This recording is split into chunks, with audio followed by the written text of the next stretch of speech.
Hello, and welcome to the Talking Apron, where we explore the joys of creative cooking while helping you understand how what you eat impacts your health, and to establish new and improved habits that'll impact your long-term health.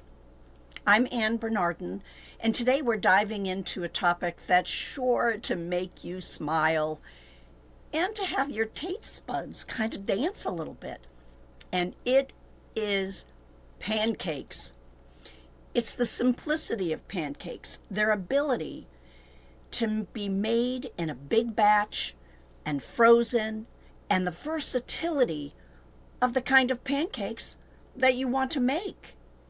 So go ahead and go grab your cuppa and we'll get started.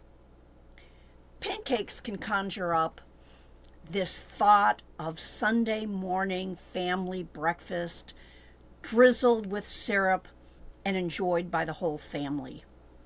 But did you know that these fluffy or flat crepe-like pancakes can also symbolize versatility in the kitchen? So let's explore both their culinary charm and their possible nutritional significance. So pancakes can be thought of as comfort food, but they're also thought of as a carbohydrate-heavy breakfast that can possibly spike blood sugar if we're not mindful about how we eat them. So let's consider that perhaps a pancake can be an addition to that cup of soup that you may have for lunch or to your dinner. So it's just a different consideration. You know, yes, sometimes some of us have breakfast for dinner, but what if you had dinner with a flavorful, savory pancake on the side? So there are numerous ways to prepare and add pancakes to our meals. The ideas can be endless. But let's get real here. Whether you use a from-scratch recipe or you use your basic pancake mix that you have from a box, it doesn't matter. It's about the steps you make to improve your nutrition for yourself. So don't go comparing yourself to others or thinking, I have to start from scratch and go buy all these ingredients. No, start with what you have in your kitchen. And the good news is that a simple change can be a nutritional powerhouse. So with a few smart additions, you can improve the impact that a pancake can make on your well-being. Let's go ahead and dive in. So how are pancakes versatile? Well, pancakes can be sweet or they can be savory. And pancakes can be for breakfast or they can be for dinner. Like I said, the possibilities are endless. So sweet pancakes, what do we think about? We think of the classic buttermilk to banana or blueberry, or put lots of syrup on them, and you think of it as breakfast. And savory pancakes, generally we think of potato pancakes or zucchini fritters, or even a savory crepe that may have cheese and vegetables in them. But what if you used your classic buttermilk pancake recipe and you made those savory? Their adaptability makes them a canvas, like an artist, for your creativity in the kitchen for flavors. You can swap traditional ingredients for some healthier options without losing those yummy flavors that you love. So let's talk about some nutritional alternative ingredients. When we talk about health, basic pancake mixers can be thought of as highly processed, and they can be. And you can find some other pancake mixes that have more of the whole food ingredients, and that's great. But we want to simply start making changes, so use the mix that you're familiar with. And you're going to begin by adding some of the ingredients that we'll be mentioning.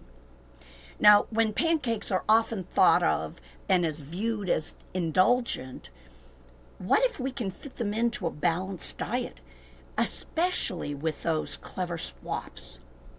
And when enjoying the pancakes, it's essential that we consider portion sizes and then the toppings that we use. Now let's talk toppings first before we talk swapped out ingredients. Toppings like Greek yogurt to add more protein, fresh fruit, or a nut butter. They can all elevate the nutritional value without adding the added excessive sugars. So how do we boost our fiber? We can boost it with adding whole grains to the mix. And most box pancake mixes, as I said, they rely on refined flours, which digest quickly and can end up raising our blood sugar pretty quickly. So to slow that down, we're going to add some ground flaxseed, some chia seed, and that adds fiber and some healthy fats. Or we can substitute out some of the refined flour and put in either an oat flour or an almond flour and do about a 1/4 cup to swap out. And this will add more texture and again, add those nutrients. Then we have adding more protein. You can add the Greek yogurt to the mix, couple of tablespoons for that added extra protein. Now, most pancake mixes do have some type of either an egg powder, if you have those mixes that are just add water, or they have 1, 2, or 3 eggs, depending upon what size batch you're going to be making. So that's where some of the protein will be as well. But you can also add protein powder to the mix.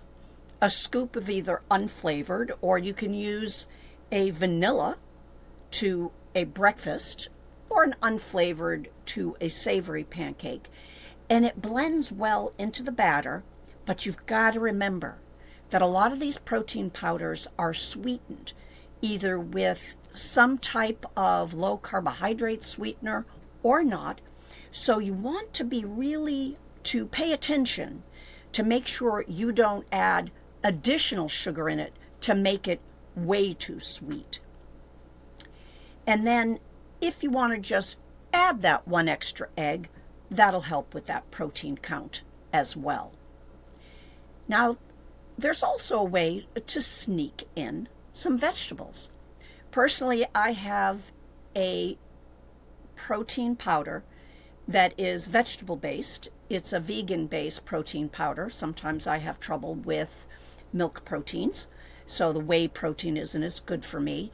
But I also sometimes add the high-protein greens that are in the protein powder. So yes, it does make the pancakes a little bit green in color. Oh well, just has a little bit of a different texture. But another way to add some vegetables is one by adding a shredded zucchini or some shredded carrots, and they are mild in flavor, but they add those nutrients. I'm a big one on pumpkin puree because it's a low glycemic carbohydrate and it's packed with fiber. But you can do the same with a mashed sweet potato, which is a great resistant starch that helps with our gut biomes.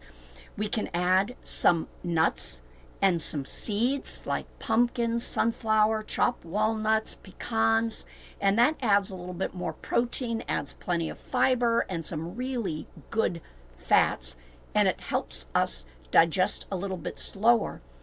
And then you can also add maybe a cup of pureed cauliflower mash, or, well, as I said, we added the pumpkin. Now, cauliflower mash, not so hot for our sweet breakfast because a little bit of the cauliflower flavor shows through. So you would use that for your savory type pancake. Now we have swapping out sugar for a healthy alternative. And usually I substitute in a fruit like a banana or putting in applesauce. Both of those add that natural sweetness and fiber. Putting in more cinnamon or vanilla extract. We can actually, when you're making a savory one, you can add in some rosemary or basil or thyme. And then back to the berries. Once you've made your batter, it's best if you add the berries right when it's on the griddle, so then you don't have those burnt berries. One of the last important parts or piece of this podcast is about how batch cooking is so essential. The additional time it takes to make a double batch of pancakes, or maybe you make 2 batches, mix it up, and then you split it. Make one sweet, make one savory. You cook them, and then you freeze. It saves so much time for in the future, and it's economical. The reward you get in the future is that you always have a quick meal on hand for one of those stressful days that you just need to eat something quick and it's getting too late and you don't want to go and have that big bag of potato chips and salsa. You want something that is a little bit more nutrient dense. Or maybe it's simply because you went out to eat for lunch and you want something to eat, but it doesn't have to be a huge dinner that you need to fuss over. So you can pull out a few servings in the freezer and you have a nutritious meal in a minute or two. So as I finish up this pancake podcast, let's be more mindful about how you're going to choose making your pancakes more nutritious. So the next time you whip up a batch, remember their virtue and their versatility. Have fun experimenting with flavors and ingredients and let your creativity shine. Pancakes do not have to be a blood sugar and processed food disaster. Within a few weeks, with a few tweaks, you can turn a simple recipe or your mix into a balanced, nutrient-rich meal that fuels your body the right way. Before we wrap up, I challenge you. Try a new pancake recipe this week. Maybe a savory version that you've never tried before. Do you want more quick kitchen tips? Subscribe to the Talking Apron community that you can find on Facebook called Health, Habits, and Hope. The link is in the description of this podcast. Until next time, stay nourished, stay confident, and enjoy the process of cooking healthier with smart, small changes.